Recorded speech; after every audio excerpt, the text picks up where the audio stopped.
Mag-a-apply lang sana ng loan pero problema ang natuklasan ng isang miyembro ng Pag-ibig Fund sa kanyang account. Nailipat kasi ito sa kanyang kambal. Inalam ng inyong kapuso Action Man kung bakit nangyari yan. Plano sanang mag-loan ng Pag-ibig Fund member na si Ronald nitong Hunyo, pero sa halip na mapakinabangan, natuklasan niyang nailipat ang Pag-ibig membership ID niya sa kakambal.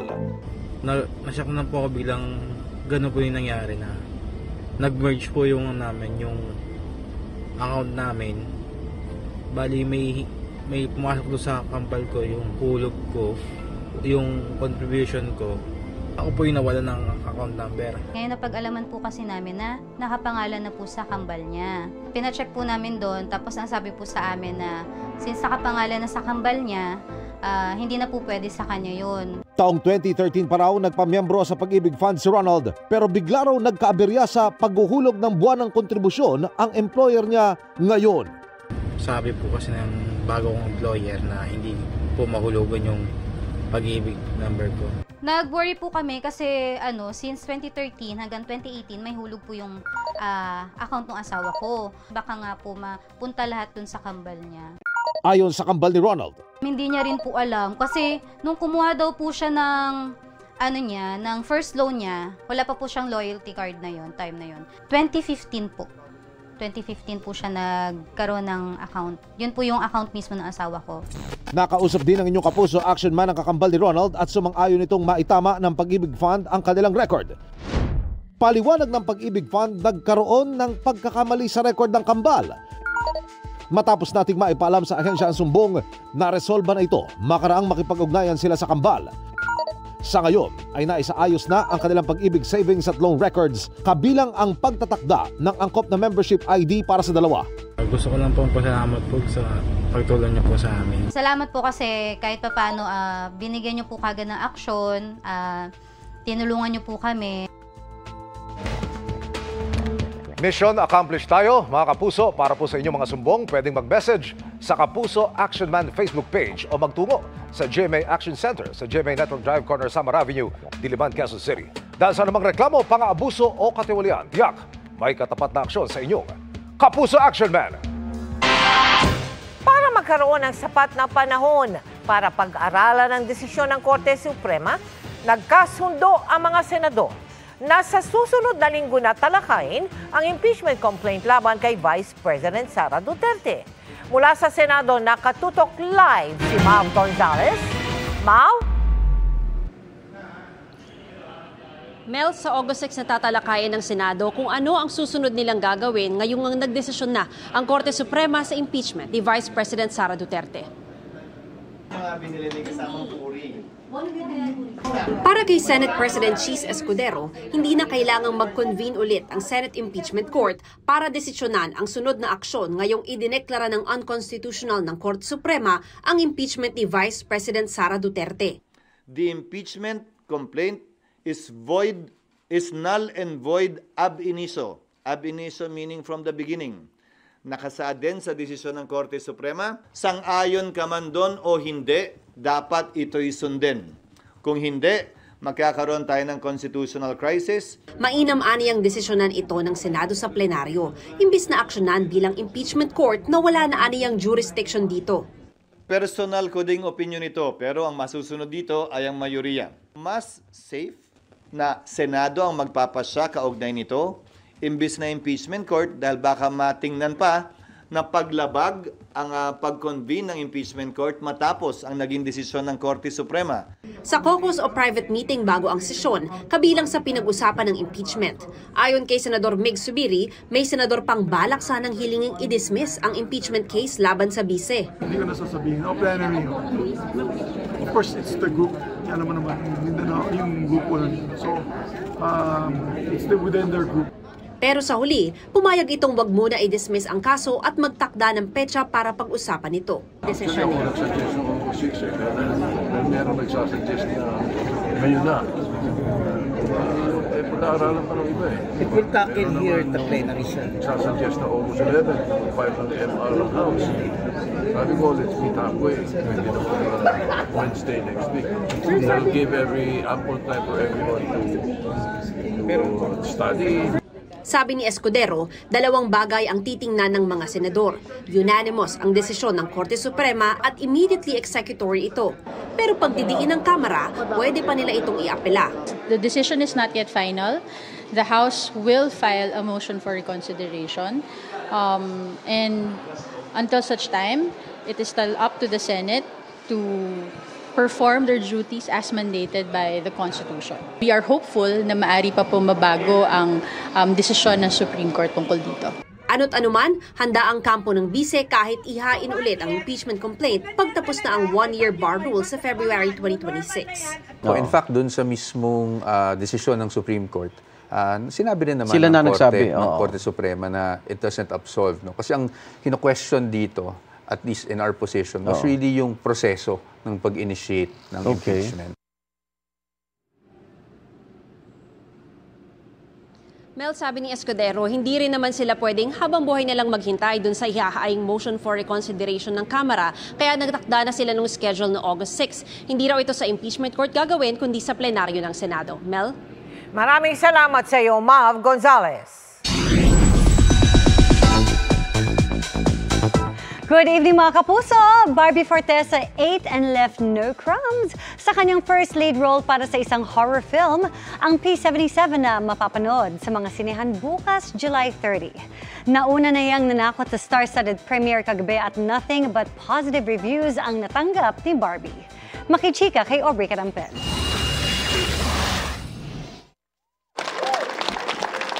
All praises ang audience kay Barbie Forteza sa black carpet premiere ng P77 ng GMA Pictures and GMA Public Affairs. Present ang ilang malalapit na kaibigan ni Barbie, tulad ni Alden Richards na niyakap pa siya ng mahigpit after the movie. Alam daw ni Alden ang hinarap na challenge ni Barbie habang ginagawa ang pelikula na sumabay ang shooting sa series nilang Pulang Araw. Ang laki ng demand sa lead character but she was able to deliver it flawlessly. This film says a lot about her acting skills and range. So, congratulations, nakaka-proud ka, Barbs. Ang other half naman ng barda na si David Licauco, hindi na raw nagulat sa ipinakitang husay sa pagganap ni Barbie. I've never seen that side of her, yung gano'n, di ba? So, I'm really proud of her. Hindi rin pinalampas ni Encantadia Chronicles Sangre star Bianca Umali na mapanood ang pelikula ng matalik na kaibigan. She delivered. Nakakatuwa kasi bagong flavor siya sa pelikula, kaya dapat siyang mapanood ng mga tao. Overwhelmed daw si Barbie sa natatanggap na suporta at magagandang review sa pelikula at sa kanyang pagganap. I'm very happy. They really made time to see the film. This is a different take on horror. Mas malalim, mas personal, mas relevant. Marami po talaga makaka-relate sa pelikulang ito. Puno-puno ng puso at kababalaghan. Nasa premiere night din ang mga co-star ni Barbie. Ang Beauty Empire co-star ni Barbie na si Sam Concepcion, pati na ang ibang Sparkle stars. Dumalo rin si GMA Pictures Executive Vice President and GMA Public Affairs Senior Vice President Nessa Valdelion. Sensya ka na, Bonsoya. Bukas, July 30, mapapanood sa mga sinihan ng P77 na itinuturing din ni Barbie na napakagandang birthday gift for her. Aubrey Carampel, updated showbiz happenings.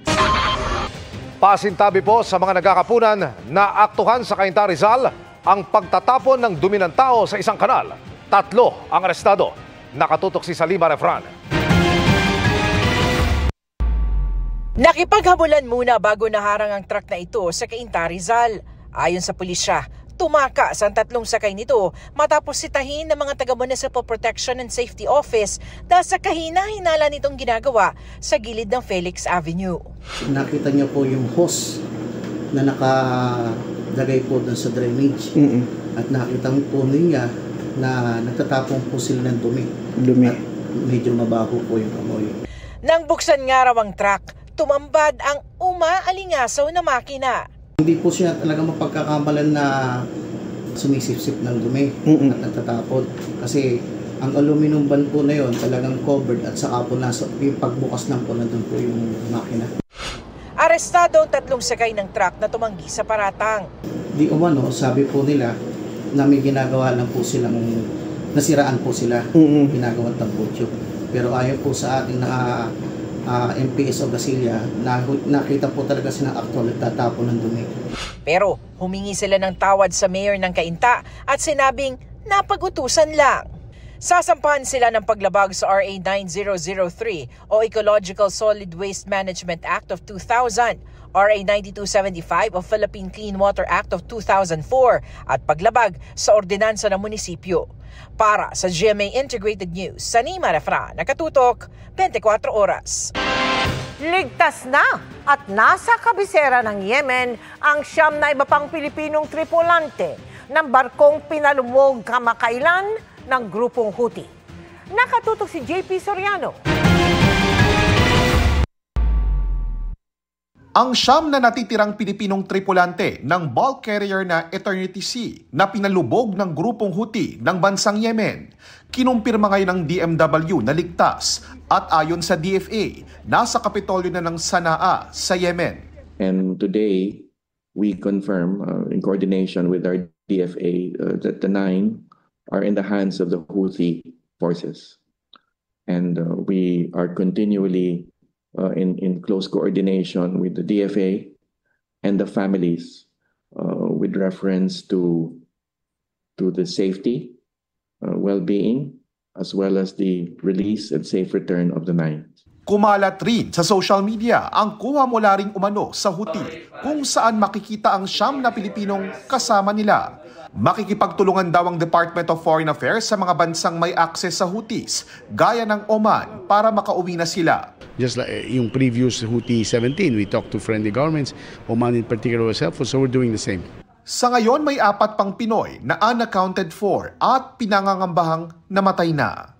Pero ayon sa DMW, the 3 reported fatalities from the accounts of the returned seafarers, but again, still subject to continuing confirmation. Tuloy rin daw ang investigasyon at posibleng pagpapanagot sa may-ari ng Eternity Sea, ang local manning agency nito sa Pilipinas at maging ang kapitan ng barko ng isang Pilipino. Ayon sa DMW, lumalabas daw kasing ilang beses na naglabas-masok sa ilang bahagi ng Red Sea ang Eternity Sea, kahit pa dati na itong pinaiiwas na dumaan doon dahil sa posibilidad ng pag-atake ng mga Houthi. Kasama rin daw sa iimbestigahan ang Pilipinong kapitan. We're also looking into the decision points made by the captain there and how the captain could have possibly put his foot down, so to speak, and completely avoided the route.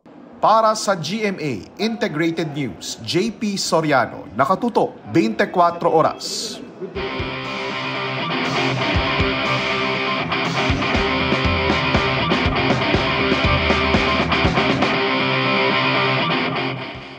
Para sa recreational o aspiring badminton pro, paano kung merong robot na pwedeng tumulong sa training? Di lang yan pang sports dahil pwede rin magamit for search and rescue. Tara, let's change the game! Point by smash. Score via kill.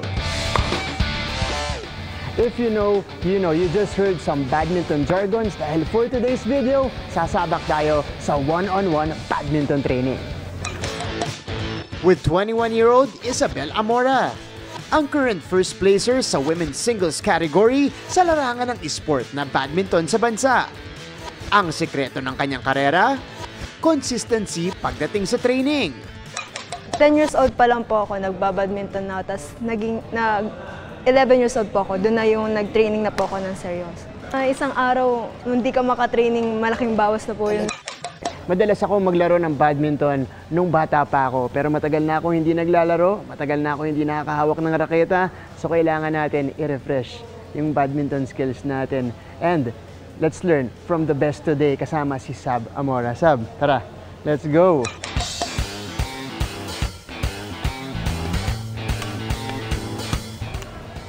Wala, bano? Okay, here. Ayaw niya ng easy. Hindi, biro lang. Okay. Pero ang saya. Kasi nare-refresh yung ano natin. Yung galaw. Kaya may serve na ganito. Yung medyo, ano yung underhand ba yan? Ah! Yes! Ah! Pero what if may robot na pwedeng makatulong sa training ng badminton players like Isabel? Game raw makipagsabayan sa tao ang combo ng vision, movement at arm control ng robot na dinevelop ng Swiss-led researchers mula sa ETH Zurich. This allowed the reinforcement learning algorithm to automatically balance between the robot's agile motion and the reliable perception. Binubuo ng perception noise model at real-time camera ang robot na ginawa sa tulong ng Artificial Intelligence o AI. Ano masasabi mo? Paano ka nito matutulungan as a badminton player? As a student athlete po, minsan po magkasabay yung classes po namin, pati yung training po namin. So, I think makakatulong po siya. Kasi po flexible po siya, anytime po pwede pong gamitin siya. So, hindi ko na kailangan ng kalaro or na magbabato sa akin ng shuttlecock. But wait, there's more! Dahil may potential din ang robot na makatulong sa search and rescue. So we use the quadrupedal robot platform because it's a generic platform that can also be used to carry out other tasks like search and rescue and going up and down the stairs because it has legs. There you have it mga kapuso, a robot na pwedeng makatulong sa sports at search and rescue. Para sa GMA Integrated News, ako si Martin Javier, changing the game!